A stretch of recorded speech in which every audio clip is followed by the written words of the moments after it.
Good evening, ladies and gentlemen. It's wonderful to see us here so numerously gathered for this lecture. My name is Catherine Cornell, and in name of my colleagues in the Department of Theology at Boston College, I want to welcome you all to this inaugural Brian O'Brien and Mary Haston lecture in Interreligious Dialogue. This lecture continues a tradition started about 7 years ago of gathering important scholars from different religious traditions to focus on critical issues in interreligious dialogue. Those conferences have led to several publications, among which one on criteria of discernment in interreligious dialogue, a publication on interreligious hermeneutics, on women in interreligious dialogue. And with this lecture series, we continue Boston College's commitment to engaging in and advancing interreligious dialogue through inviting now one major speaker to address an important issue in the dialogue between religions. And this year, we have the extraordinary fortune and pleasure of having His Lordship Rowan Williams with us. Lord Williams is the former Archbishop of Canterbury and currently Master of Magdalen College in Cambridge and Chancellor of the University of South Wales. Rowan Williams was born in 1950 in Swansea, a Welsh-speaking part of England.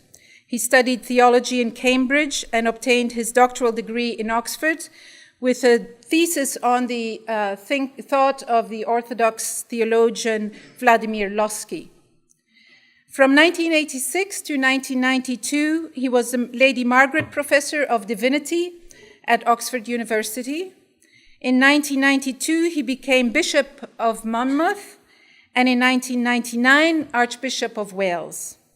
In 2002, he became the 104th Archbishop of Canterbury, a position which he held until 2013.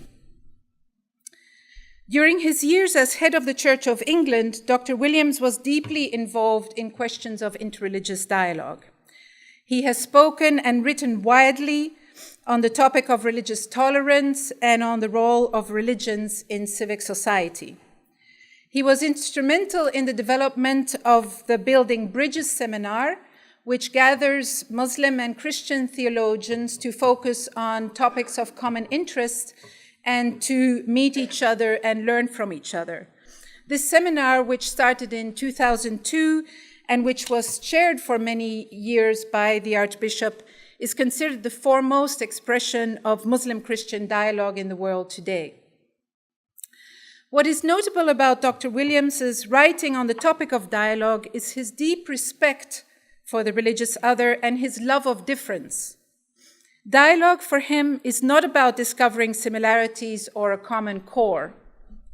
It is rather about the ability to learn from one another, and in particular from what he calls the other's disbeliefs, the areas in which the other's differences and denials of our own belief challenge, chasten, and purify our faith.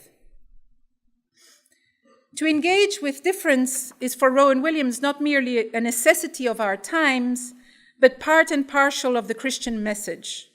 It involves moving beyond established boundaries and comfortable places and reaching to the other and to beyond the boundaries that fragment human communities. So interfaith activity is as part and parcel of the church and an expression of Christian faithfulness.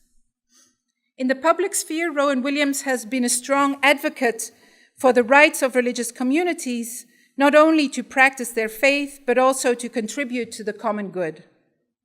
He speaks in this regard of the importance of interactive pluralism, in which different religious communities engage in civic collaboration and engage one another both intellectually and spiritually for the betterment and the enrichment of all. In addition to his works in the area of dialogue, Rowan Williams is also a literary critic and a poet. Among his many publications, I only mention a few of his most recent books. Dostoevsky, Language, Faith, and Fiction in 2008. Wrestling with Angels, Conversations in Modern Theology, 2007. Tokens of Trust, An Introduction to Christian Belief, 2007. Faith in the Public Square, 2012. And A Silent Action, Engagements with Thomas Merton, 2013.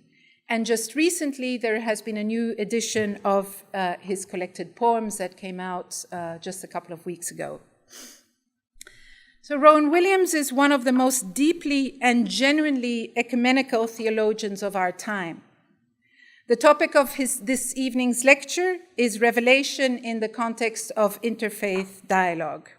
His Lordship will speak for about 45 minutes, after which we will have 20 minutes for questions and answers.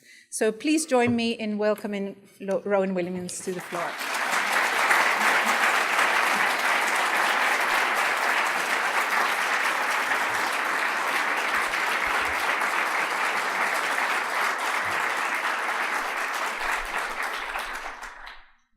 Thank you very much indeed for your words of welcome, and thank you to all of you for the opportunity to share some thoughts on this occasion.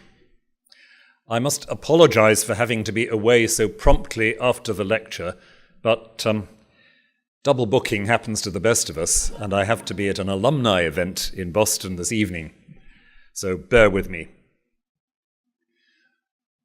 When we think about revelation in the context of interfaith dialogue, an immediate problem seems to present itself. Surely, claims to revelation are claims that here, and here exclusively, is the act of God, and elsewhere, a whole series of human attempts to reach God. Here is God being active, the God of Scripture, the God of the creeds, the God who makes decisions and commits God's self to courses of action in the world. And there is the world of religious striving, for which, if you wanted to be unkind, God sits with his arms crossed, waiting for something to happen. What I want to do in these reflections this evening is to work out with you why that is not a helpful or a truthful paradigm if we look carefully at what we mean both by revelation and by divine action. And there is, of course, one point that might be made right at the start of this reflection about revelation and divine action. The paradox is this: to speak of a God who reveals God is certainly to speak of divine action, to speak of divine freedom. And thus, what God does is both determinate and free. The God who acts out of freedom is also the God who cannot be contained in what God says or delivers. And there's the paradox. If we're serious in talking about divine revelation, we are surely talking about the revelation of what cannot be completely and definitively possessed. The tightrope between those two poles of paradox has been walked with varying degrees of elegance by theologians, philosophers, and contemplatives for quite a few thousand years. But it doesn't do to forget that that tension is built in as soon as we begin to associate revelation with the act of God. There's one other issue by way of preliminary that's perhaps worth underlining. If revelation is bound into ideas of divine action, then it seems we're assuming other religious traditions than our own are bound in to human advance and human achievement, and that can lead us to a very unhelpful polarity, not just between Christian claims to revelation and other faiths, but polarities between the Abrahamic faiths and what are often called the Dharmic faiths, as if Christianity, Judaism, and Islam were preoccupied with divine action, and other faiths, that extraordinarily diverse category which is supposed to include such diverse realities as the religions of the Orient, other religions do not have a concept of divine action that's comparable. They have, at best, a notion of enlightenment or liberation, which has less to do with divine action than anything the Abrahamic faiths talk about. It's a tempting typology. I'm going to suggest that it's a profoundly misleading one. So, let's begin with some thoughts about divine action, particularly in the Abrahamic traditions.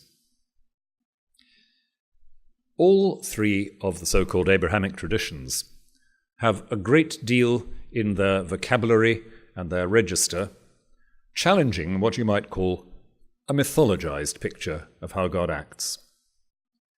The action of God is, in important respects, not like my action or yours.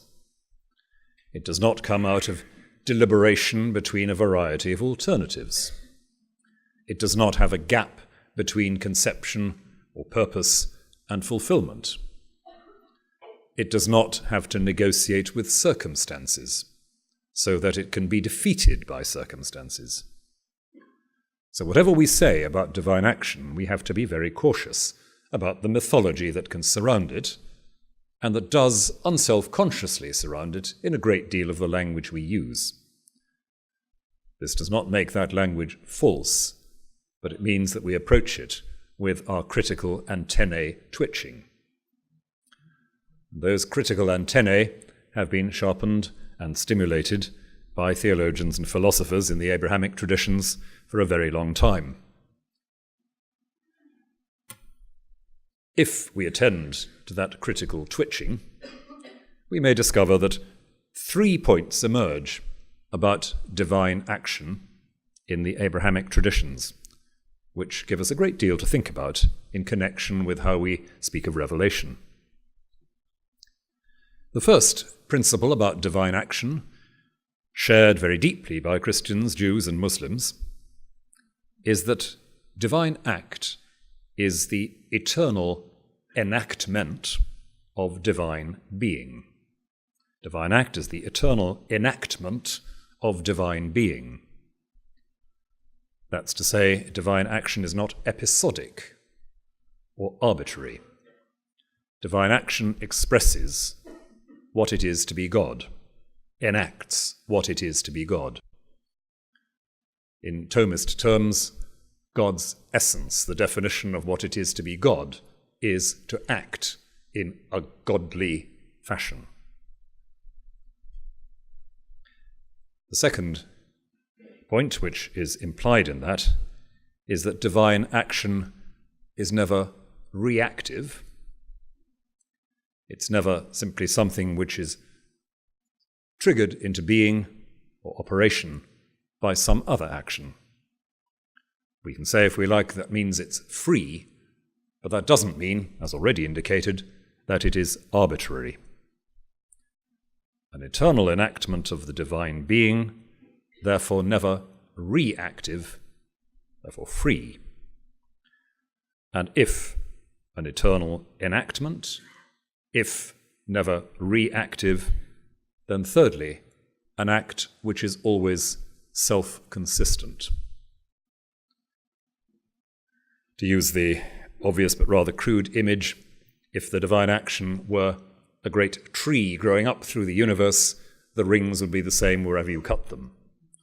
To put it in more acceptable theological language, the God of scriptural revelation in the Abrahamic traditions is a God who makes and keeps promises, a covenantal God who can be relied upon not to change. And that unchangingness is not a privation of freedom or an arrest of movement, but on the contrary, a way of speaking about the intensity of movement, liberty, continuity that is the acting out of divine being. Those are 3 points about how divine action is classically conceived within the Abrahamic traditions. 3 points which, if we explore them a little bit further, might give us some clues towards thinking afresh about revelation as an expression of divine action. And to take that thinking a little bit further, let me concentrate for the moment on the Christian tradition and the Christian claims about revelation in the reality of Jesus of Nazareth. If what Christians claim is that the life of Jesus, in a comprehensive sense, is the action of God as unmediatedly as it's possible for God to act within the finite world, then what is active in Jesus has the characteristics we've just spelled out about divine action. That divine action in Jesus must manifest what is true of God, not just in first century Palestine or 21st century Boston, but for all ages and all times. It must be true for all. And that, of course, is where the difficulties sometimes come in thinking of the relation between claims made about Jesus and dialogue with other religious families.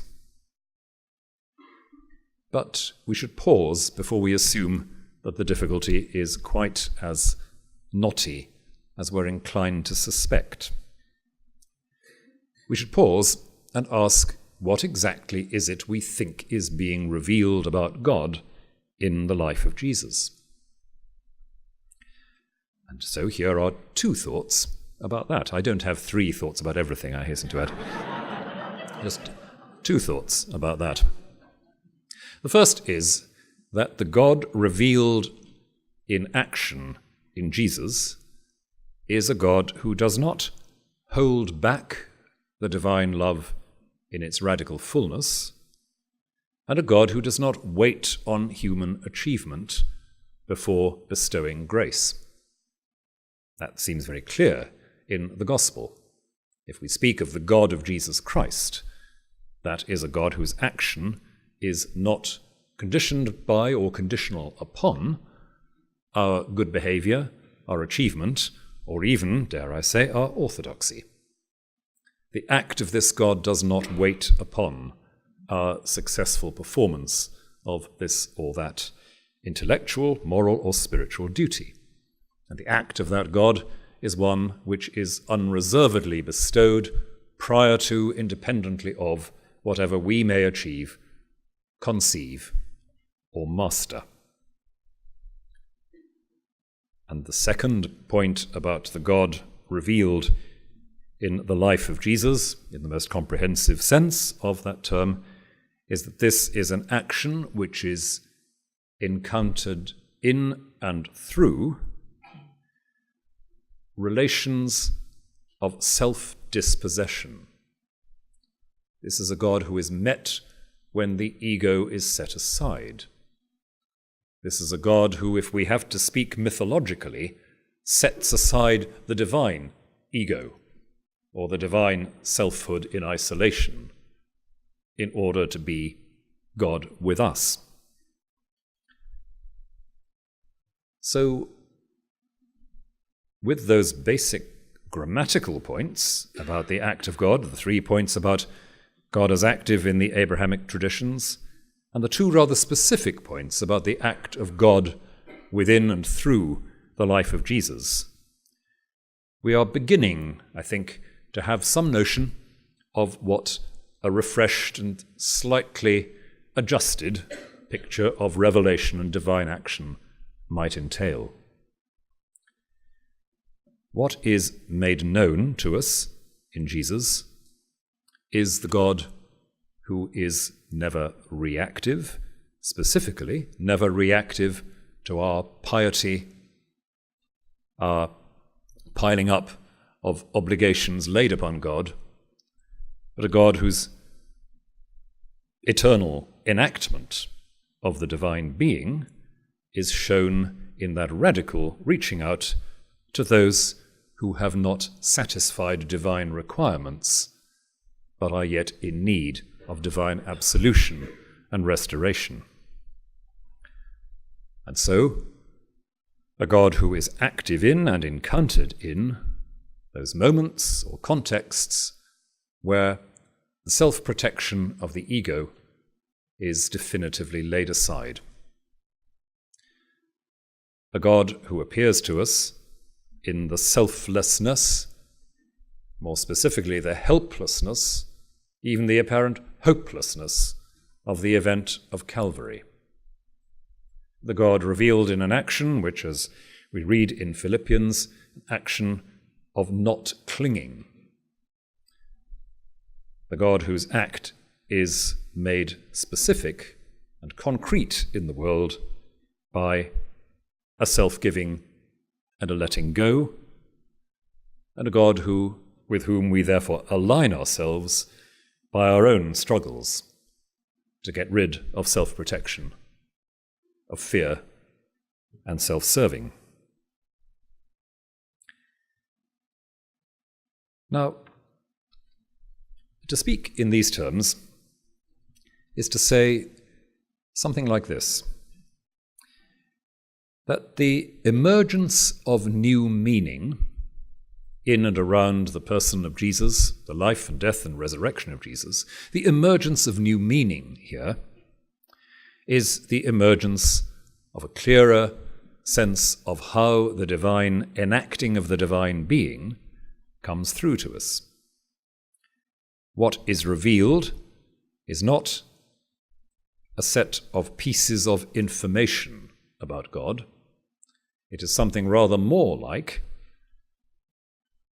should we say, the habits or even the skills needed in human life for the act of God to be transparent to us.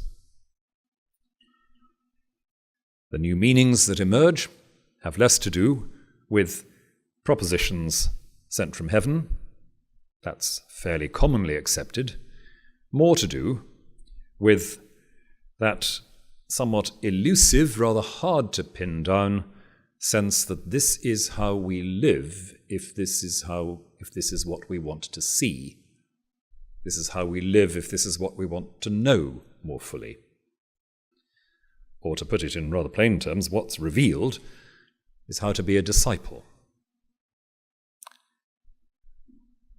So, to speak of Jesus as the revelation of God, to speak of Jesus as the presence of the act of God in our midst, is to speak at the same time in terms of how we know God in the habits of our lives.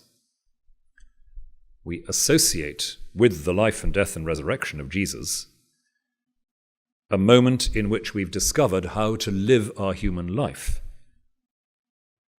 under the judgment and in the light of that picture of a God holding nothing back and a God therefore encountered in self-dispossessing. That's what we know, and that's how we know. And it's from that I want to turn briefly to the question of how that affects interreligious encounter and conversation. If that model of divine action and divine revelation is anything like correct, then when the Christian approaches those who are faithful to another religious tradition, she or he does not come with claims about exclusively vouchsafed information about the divine, but with a narrative and a set of habits, disciplines, or practices in which, the Christian says, the act of God has become specific.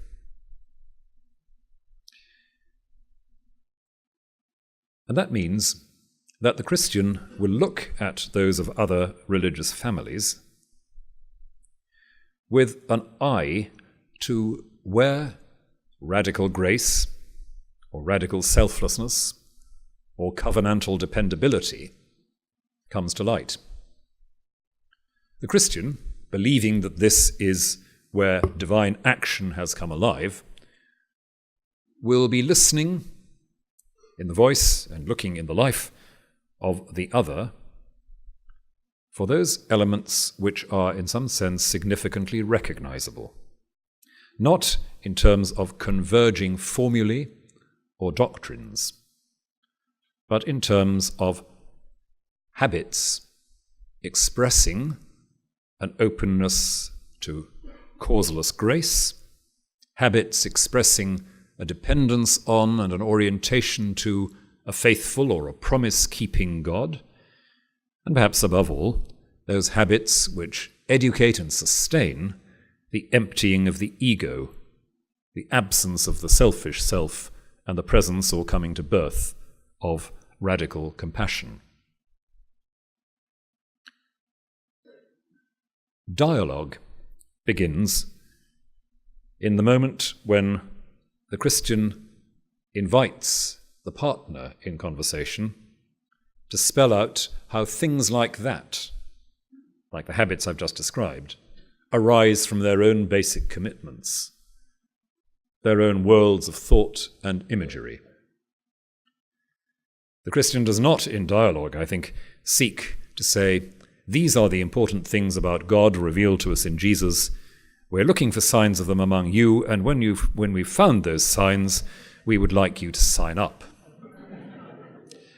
Much more that the Christian approaching the non-Christian says, this is what we have learned about the human setting, the human embedding of divine action. And this, mysteriously but wonderfully, we see in you. We see habits we can recognize. We see melodies whose harmony we can understand and imagine. And we need to know from you how you have learned, where you have grown from in developing and sustaining habits like this. That doesn't, in any sense, I think, compromise or prejudice our proper readiness to say that there is something given in the life of Jesus that affords a definitive and truthful model of how we talk about the act of God. It does, though, express an equally proper reluctance to say that the act of God is exhaustively present in the life, death, and resurrection of Jesus in such a way that everything else must be simply the struggles of doomed human beings to get to some sort of divine vantage point. So that revelation and enlightenment may turn out not to be quite so radically opposed after all. Because if I was spelling this out in terms of particular examples, I would note that certainly in most parts of the Buddhist world, enlightenment is very definitely not something you achieve. Enlightenment happens. You receive enlightenment. You are enlightened. The passive voice is crucial for the Buddhist, because this only happens when you've stopped planning. Reading recently a modern Buddhist text, I noted some phraseology which would be deeply shocking to those who think that the ideal is the purpose-driven life, to coin a phrase.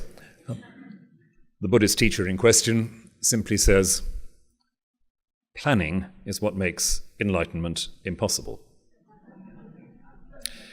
Whether that teacher is right or not, the point I'm making is that it won't do to oppose revelation and enlightenment as divine action versus human action. The Buddhist will, of course, have no concept of divine action as we understand it. That doesn't mean that the Buddhist believes that what happens in enlightenment is a human action, a human act among others, an achievement, a skill brought to perfection. On the contrary, it is only when all of those things have been silenced and relativized that you are enlightened. Something occurs, an event in which your perception of yourself, your world, and whatever it is that structures the meaning of that world is turned inside out.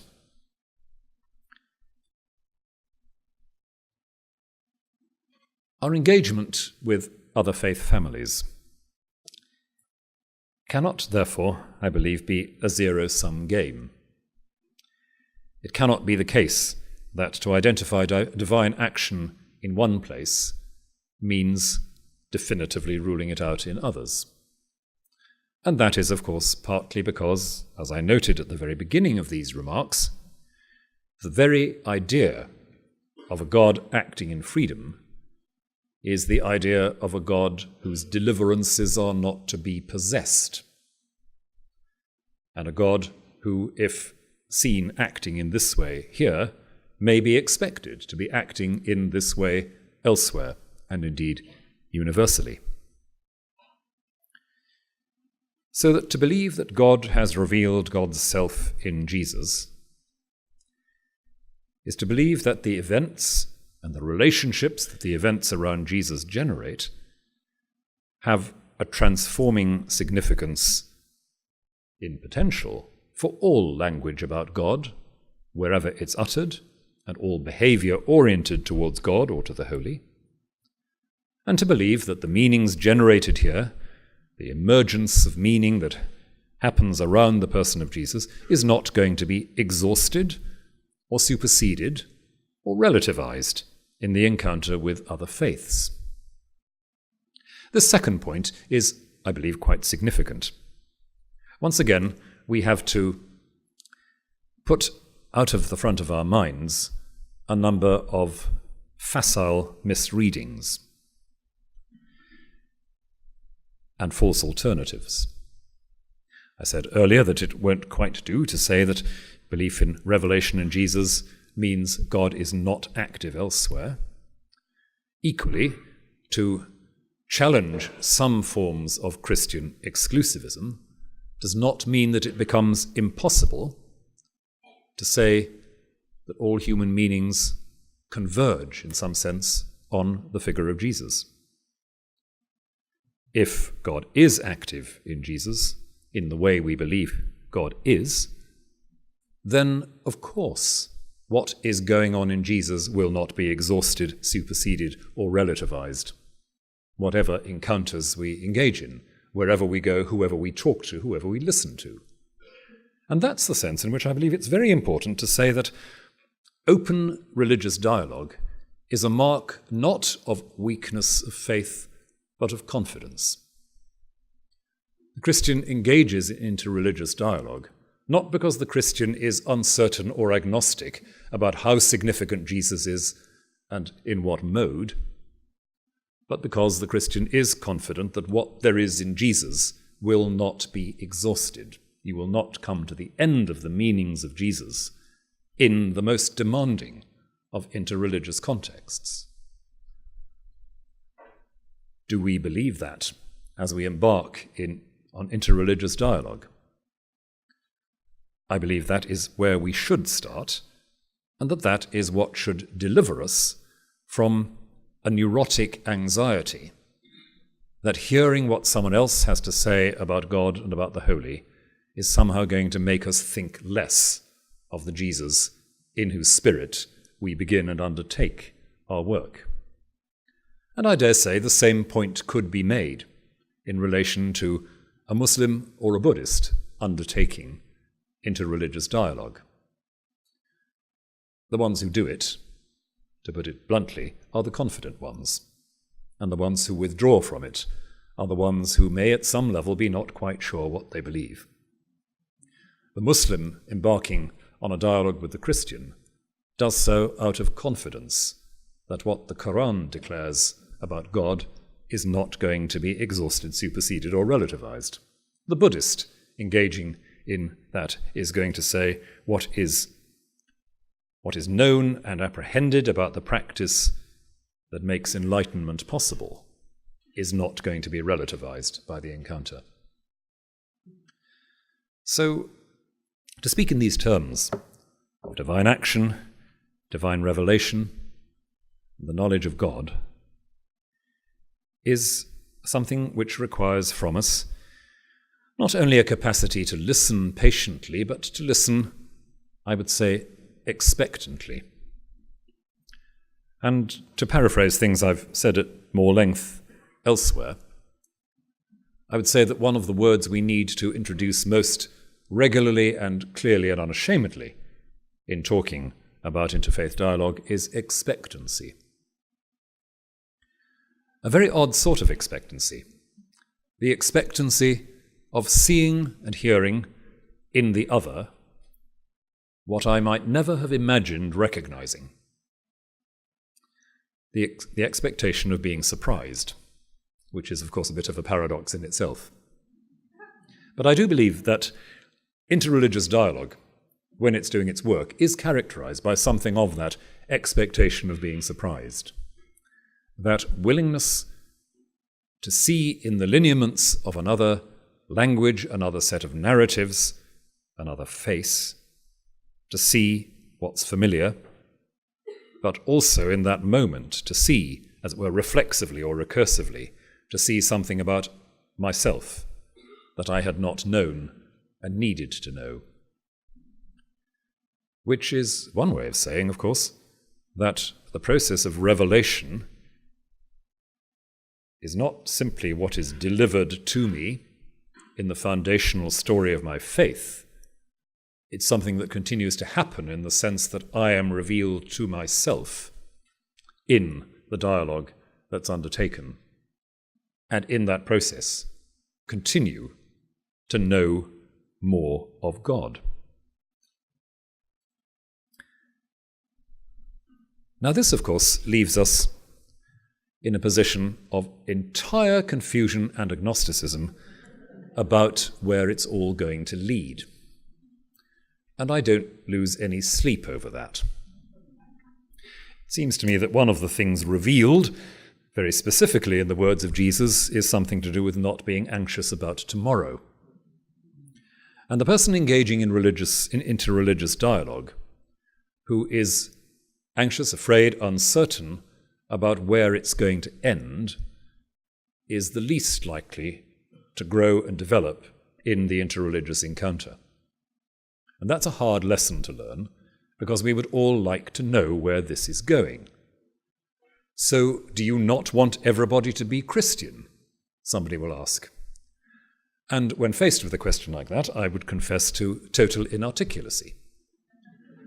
Do I want every human being to know and love Jesus Christ as the incarnation of the everlasting Word of the one that Jesus called Abba, Father?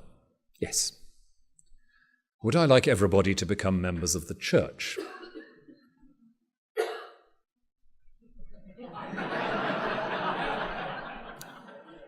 Well, I'm prepared to spend some time reflecting on what that might mean, and also reflecting on the fact that I don't have any model in my mind which would express what it could mean for all human beings to know and love Jesus as the incarnation of the eternal Word. I don't know that yet, and I need not know that yet. I know that the Church in its true form, which is a very question-begging phrase, but bear with me, the Church in its true form is the community of those who have been overwhelmed by the gift of God in Jesus Christ, and overwhelmed, therefore, by the gift of God in one another. And the crystallizing of that in the events of baptism and the Eucharist is what the Church is fundamentally about. And how is that going to become a reality for those whose apprehension of or perception of Jesus comes from such a different place that I can't begin to understand it? I don't know, and I need not know. What I'm called to do today, not tomorrow, is first of all, as a Christian believer, to be faithful to what the act of God has done for me and to me in the events of Jesus, to be faithful to revelation in Jesus Christ, the incarnation of the second person of the Trinity. And what I'm also called to do today is to approach those others who claim to be in relation with the unconditional mercy and grace that sustains the universe, to approach them fundamentally saying, "What have you to tell me? What have you to give me?" And to be ready to be overwhelmed by what they give me, and even sometimes silenced by what they give me. We don't know what mutations of the Church might lie ahead.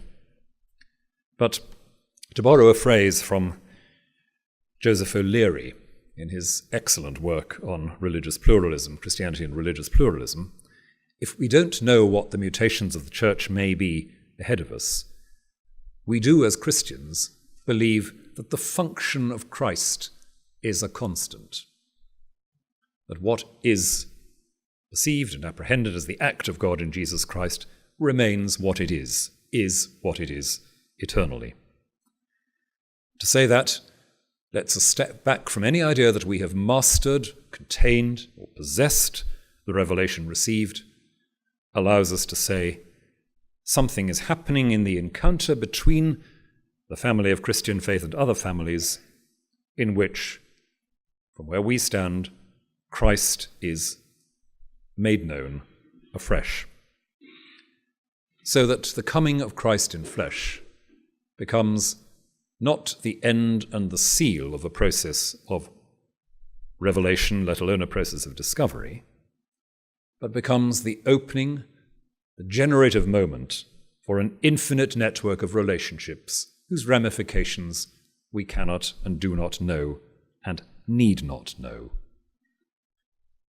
So if the form of religious convergence at some unimaginable moment in the future is inaccessible to us, that ought not to mean that we step back from the encounter of dialogue because we're not sure. Even if we did not engage in interreligious dialogue, the same thing would be true. We do not know what the Church will be, eschatologically, except that it will be where Christ is all and in all, which is a wonderful and inspiring formulation and not at all practically useful. Except in that ultimate form of practical usefulness, which takes away spiritual anxiety from our souls. Even if we didn't engage in interfaith dialogue, we would not know the remote future of the Church, whatever some might like to believe. And so, the encounter with other faiths is not in that sense different in kind from ordinary, faithful Christian living. Because in ordinary, faithful Christian living, we continue in our dialogue with fellow Christians and with those who do not share faith in our society, we continue to discover how God is active and where God is encountered in unexpected and sometimes shocking places. Once again, if one thing is revealed in Jesus Christ, it's surely that the act of God in shocking places is one of the things you may very well look out for if you're trying to discern where revelation happens. So, to sum up, or attempt to sum up, these still rather unformed thoughts on revelation and interfaith dialogue. My first point is that we need to locate what we're saying about revelation firmly in the context of what we can and cannot say about the act of God, and to understand the act of God in revelation as having to be characterized by some of those aspects I spelled out earlier: eternal, not reactive, consistent, and so forth. I suggested that to apply that specifically in the case of claims of revelation in respect of the identity of Jesus, we needed to think about some of those things that characterized the kind of God who acts in Jesus, the one who does not hold back, the one who does not wait on our achievement, the one who is encountered in self-dispossession.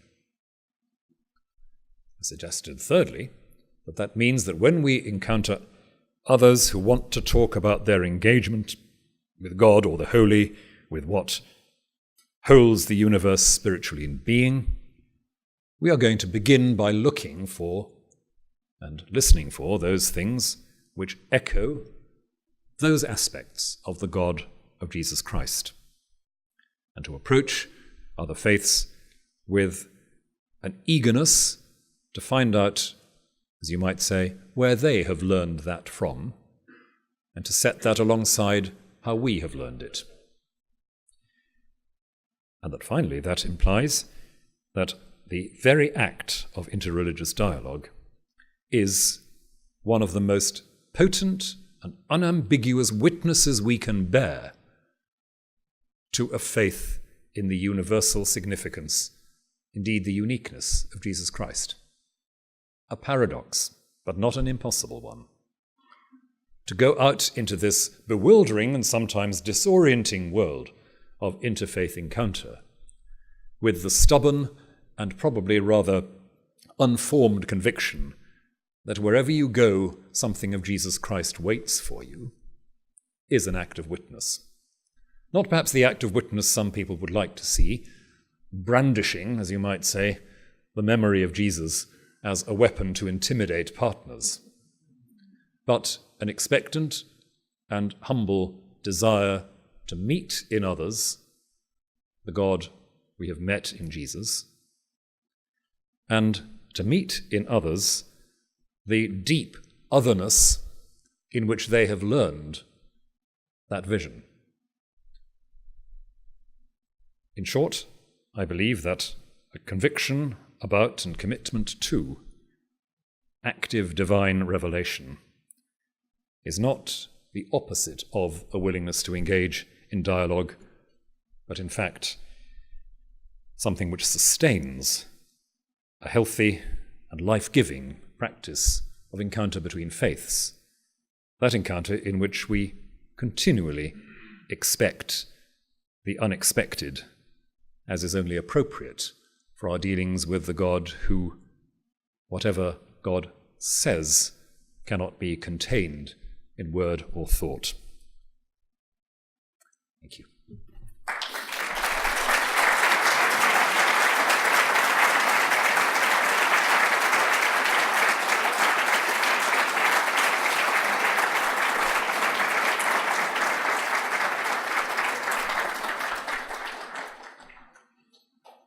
So the floor is open for any questions or comments. If you have a question, if you would please raise your hand and you will receive a microphone so that everyone can hear your question.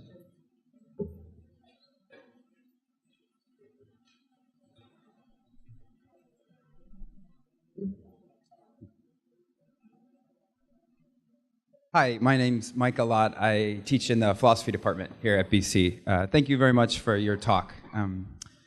Through most of your talk, it seemed like the major thought of Christian encounter with other religions was the idea was recognizing something in the other that Christians had come to know or come to understand. And I was wondering if you thought there was also a moment of learning something that you didn't know, where it wasn't recognizing something that you knew, but acquiring something you didn't have, or gaining something. And at the end of your talk, it seemed like you thought maybe that was part of it. And I'm wondering if you could say a little more about that aspect of it. What is it that you see Christians might gain, or what's acquired, or what's understood that wasn't already there in some form or fashion in your way of thinking about it? Yes. Thank you very much indeed. That's extremely pertinent. I think my reason for talking about recognition initially is, of course, that is one of the things that happens in conversation. We look for the points of recognition. We look for what allows us to see in the other a discourse we can to some extent identify with, because when that's happened, that's when we know where the disagreements arise. Unless we have the moment of recognition, we can't, as it were, make sense of the moment of non-recognition or strangeness or newness. So I make no apology for focusing on recognition as a starting point. I do, in fact, believe that two things then happen. One is the moment of radical non-recognition at times, where you might say to the Muslim or the Jain, I have no idea what you're talking about, which is a very important moment. And the moment where you might say, I do see what you're talking about and I'd never thought of it before. Both of those happen in dialogue. I remember vividly a moment in a Christian-Muslim dialogue where a really quite senior and well-known Muslim scholar leaned across the table to me and said, so what on earth do you mean by salvation? And it was a wonderful moment, actually, because the dialogue was doing its job. That particular person had got to the point of being able to say, I don't know what you mean, and I'm not going to pretend. But equally, on the far side of that conversation, and many similar conversations, it might be possible for that Muslim to say, I never thought of it that way, but yes, I see, as the Christian might say, as I've frequently found myself saying in Christian-Buddhist dialogue, yes, I didn't think of that, but yes. So there is a growing in that. But you're quite right, I think, to challenge an assumption that recognition might be just looking for the same all the time. You look for the same to start with because you wouldn't be able to talk to each other without that. And then be prepared for those two moments, I don't know, and oh yes.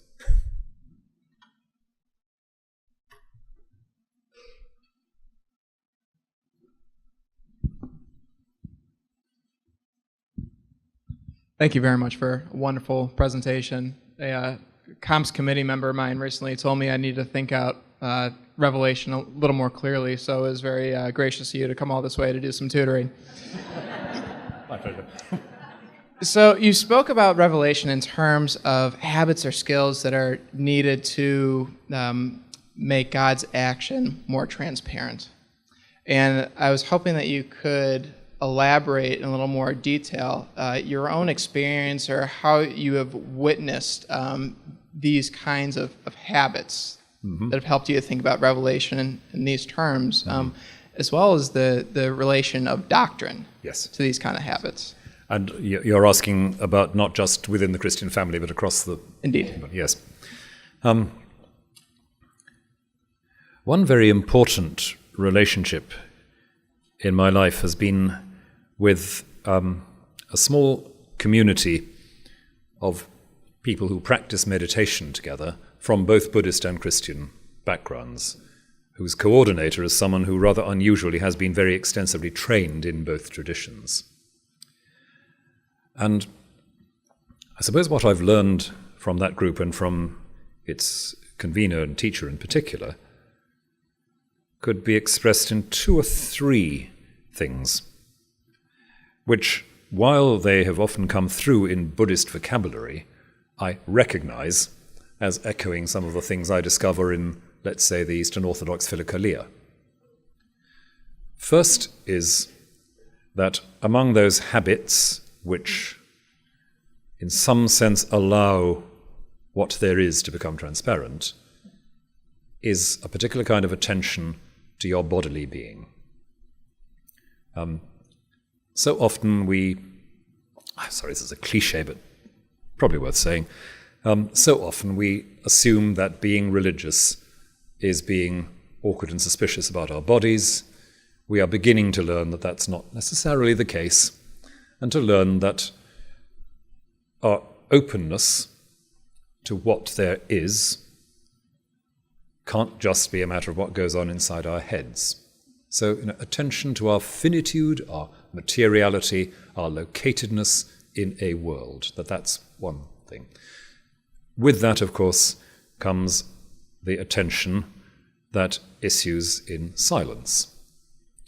Not silence as, so to speak, a mystical ecstasy, but silence as that sheer presence in the moment to what there is, which a good bodily discipline helps you to arrive at.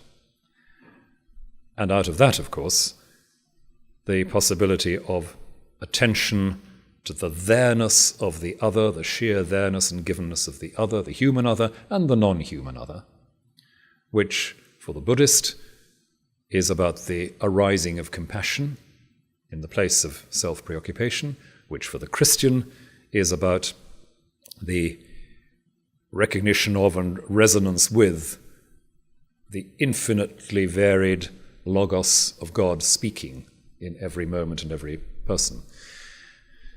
These are the things which, to me, speak of recognizable, not convergence, that's quite the wrong word, but recognizable non-duality. And they don't rule out those moments where a Buddhist, in explaining all this to me, where they're coming from, may come up with a formula about which I say, I've no idea, I'm sorry, I can't see where that's coming from. But it's in that kind of context, and I speak of it because it's in that specific context of a shared practice that I've so often found myself challenged and stretched, and baffled, as well as enriched by the encounter. Where do we go now? Let's have somebody, yes, over there.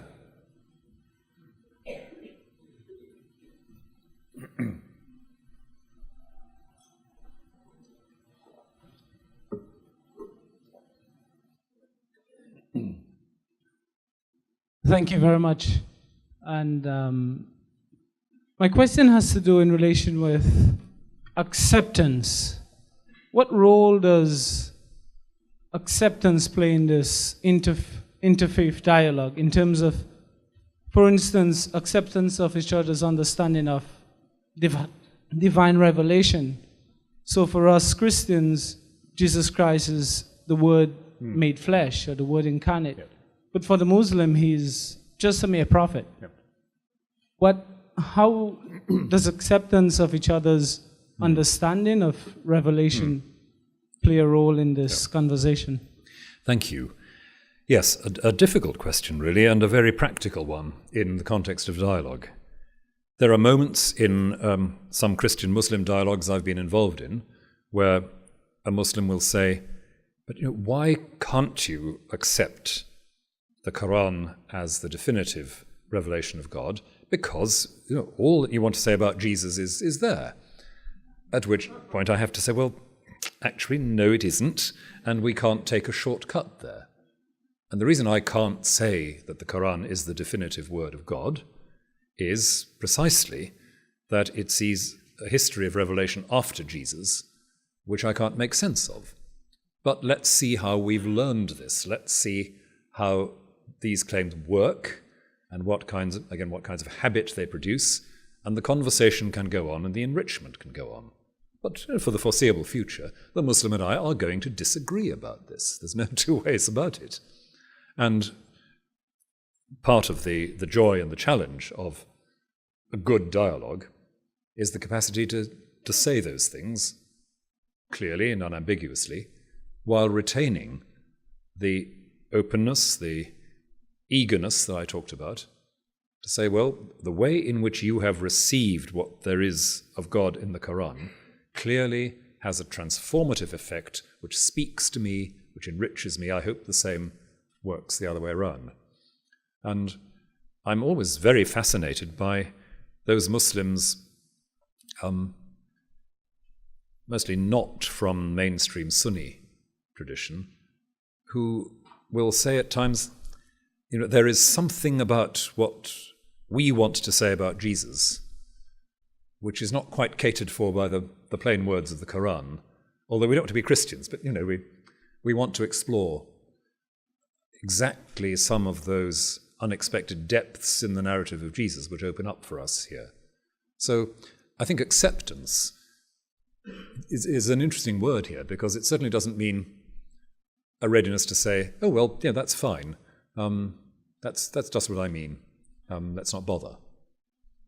Real acceptance, again, I think, is to take the other seriously enough to say, I think you're worth disagreeing with, and I think it's worth pursuing that disagreement for the good of both of us. I'll come back to you in a minute. I'd just like to go over here.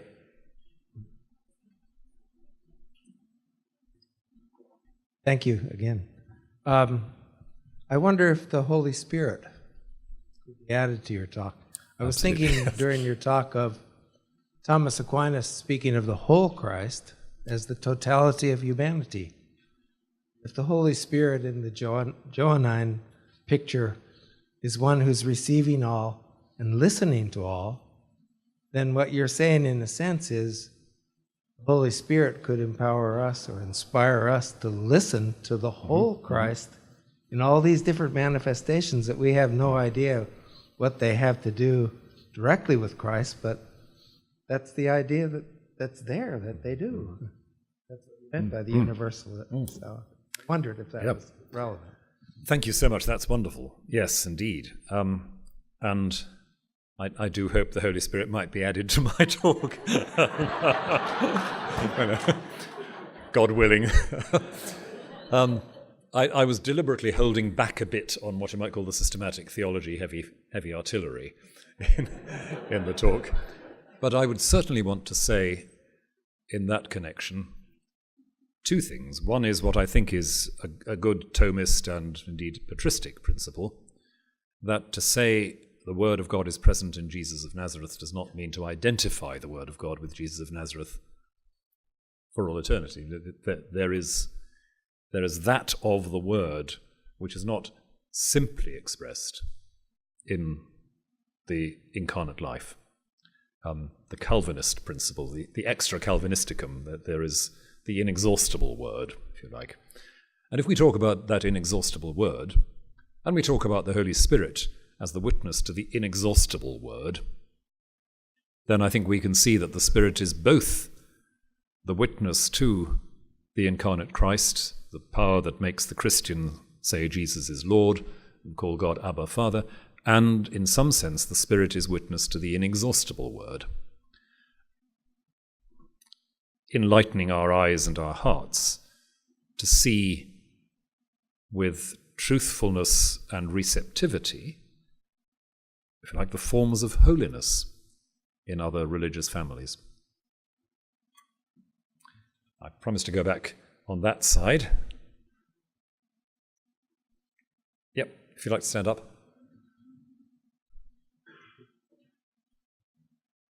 Thank you very much. Really liked a fundamental point that you made at the beginning about that revelation in Jesus Christ is the emergence of Christian meaning in a radical setting aside of the ego. Mm-hmm. I often hear that said that clearly, and I find it very compelling to empty ourselves, so to speak, in order to see and become more like God. And yet, but the ego is a tricky thing. And you've noticed. And it sneaks back in a lot, even when I'm trying to be a faithful Christian, faithful to as a disciple. And so at one point in your talk, you said, one of the reasons I would dialogue is better yet so that I might discover something more about myself that I didn't know and I needed to know. And I was curious because it seems, wait a minute, are we doing this because, is this all a project of self-improvement? And now we're back in the ego. And so I wondered if you'd comment a little more about why I would want to do this, or what it's definitive about Christian life that would make me want to encounter the other so radically. Very perceptive point, yes. There's more than one way of coming at self-knowledge, isn't there? There's a self-knowledge which is self-serving. Sadly, I was speaking the other day at the Carmel about what Teresa of Avila has to say about self-knowledge and how some people use self-knowledge as a weapon against others. You know, this is the sort of person I am, don't you dare tell me to do anything else.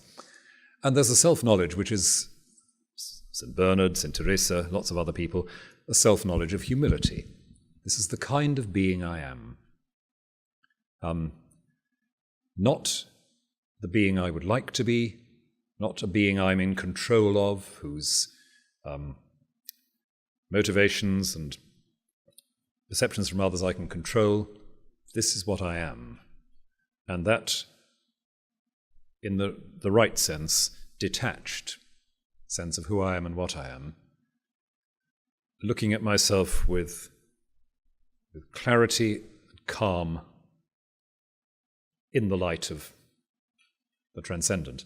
That's the self-knowledge, I think, that matters, which is something that takes us below or above the levels of the anxious ego, which wants to get on top of all those things, which wants to reconstruct or maintain a particular model of the self, a particular set of defenses.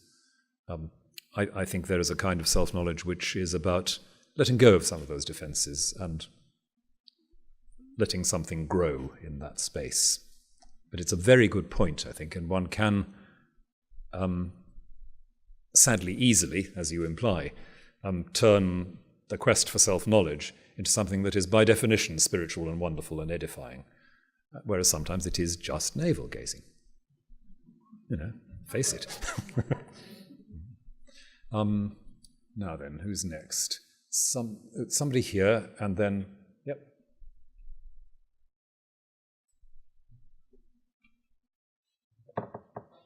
Yeah, thank you for coming. This is sort of connected to what you were just saying. And I'd like to hear your comments on the idea related to the religious encounter. And in the religious encounter, in the different religious traditions, there are common elements and wisdom, a deeper wisdom, self-knowledge that comes out of it, that I see runs across many different types of religions. And those people that are aware of it can share that outside of saying, well, I'm a Christian and I believe in Jesus Christ and he is God or whatever. Do you understand what I mean by that? Mm-hmm. And I was wondering if how that is helped, how that can help. It seems like it could. You mentioned Teresa of Avila and the contemplative, the deeper experiences of prayer. Very powerful and can be shared. And it's not to limit the importance of Jesus or Buddha, for it happened centrally with them in the various incarnations. I just wanted your comment on that. Thank you. Thank you. It seems to me that part of your question is about how communities, not just specialists or dialogue enthusiasts, grow in a fuller understanding of this. And I think that does have to do exactly with what you describe, which is trying to encourage communities of all religious tradition simply to become more deeply immersed in their own identity. Not as the end of the story, but that's part of it. I suggested that a willingness to engage in dialogue did not suggest a shaky faith in Jesus, but on the contrary, a really quite reckless faith in Jesus. But that reckless faith in Jesus grows only when you're prepared to let your faith be stretched again and again and again by the recognition that Jesus is not just a comfort blanket, that Jesus is not just the image you've created and projected, that Jesus is Jesus, and God is God, and you can sit back and let your jaw drop with that. Now, the practice is the habits which help us drop our jaws, which bring us to stillness before a mystery set out in front of us. Those are the practices that actually, in effect, draw people closer to each other rather than driving them apart. At least so I hope and pray. Somebody, two people there in the middle. If I can go to you in the yellow pullover first. I think we have time for one more or two more questions. Okay, two quickies then. Yellow pullover and then the lady in front of you.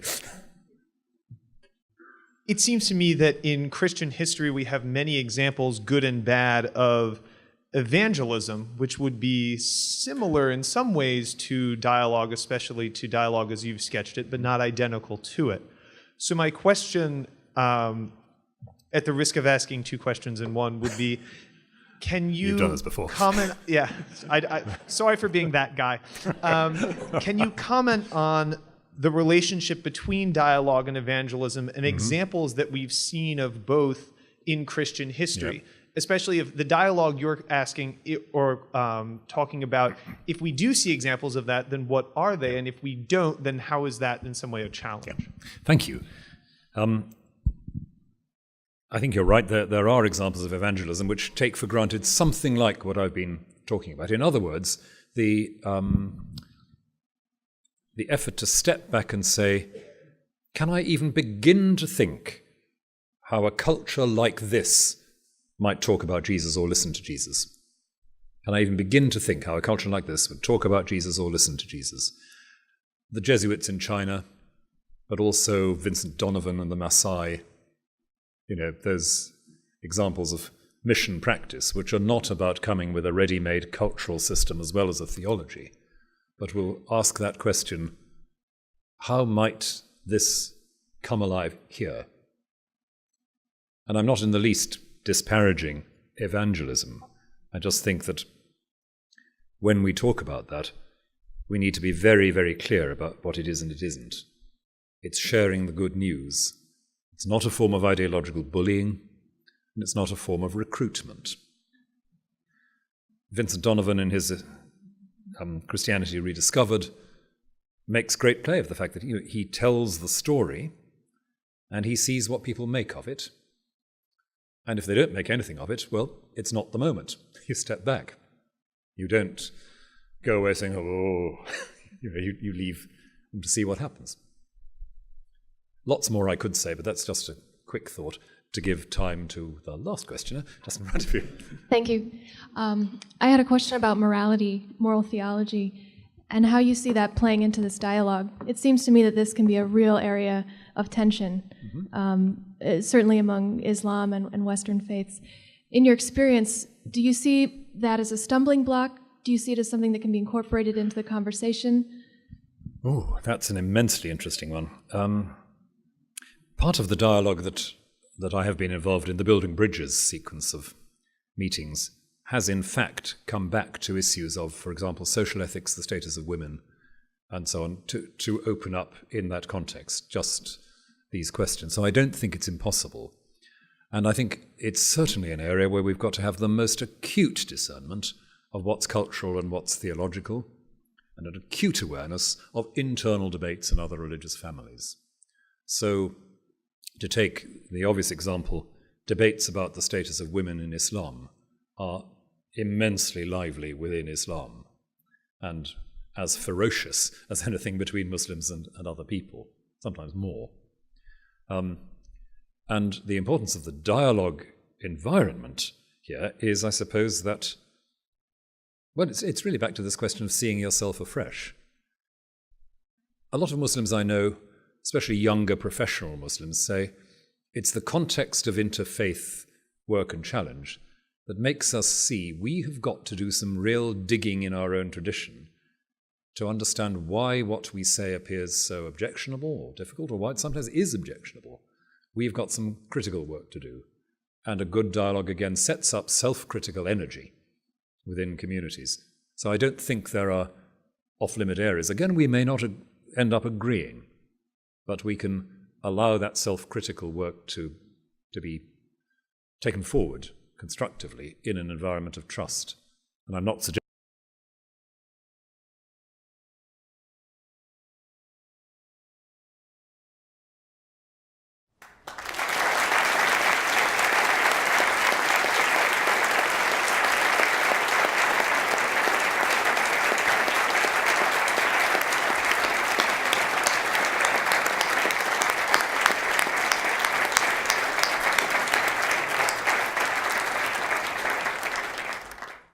So to close, I want to say a few words of thanks. First of all, to Brian O'Brien and Mary Heston. Brian is here tonight with us. I want to thank them for their generosity in making these lectures possible and for their commitment to advancing interfaith dialogue at Boston College. Thank you so much, Brian.